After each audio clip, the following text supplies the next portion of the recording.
T20 format and that's what exactly এসব পাগল ছাগল নিয়ে খেলতে চায় না। ভারতের বিপক্ষে ম্যাচ হেরে সরাসরি বিসিবির ওপর ক্ষিপ্ত হয়ে একই বললেন সাকিব আল হাসান।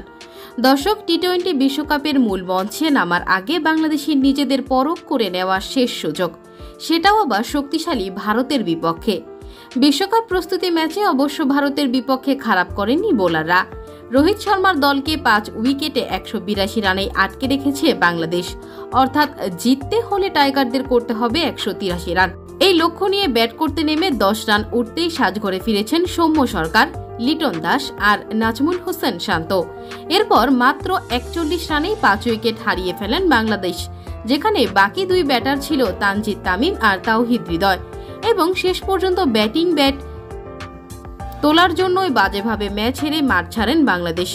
এদিকে ম্যাচ হারের পর সাকিব আল হাসান বললেন, কি একটা দল নিয়ে পাঠালেন ওপেনিং জুটি, কোনোভাবেই ভালো করতে পারে না। আমাদের বড় পরিবর্তন করতে হবে, আর না হলে আমার দ্বারা আর বিশ্বকাপ খেলা সম্ভব নয়, কেননা সবাই নিজের মতো খেলে যাচ্ছে, এটা মানতে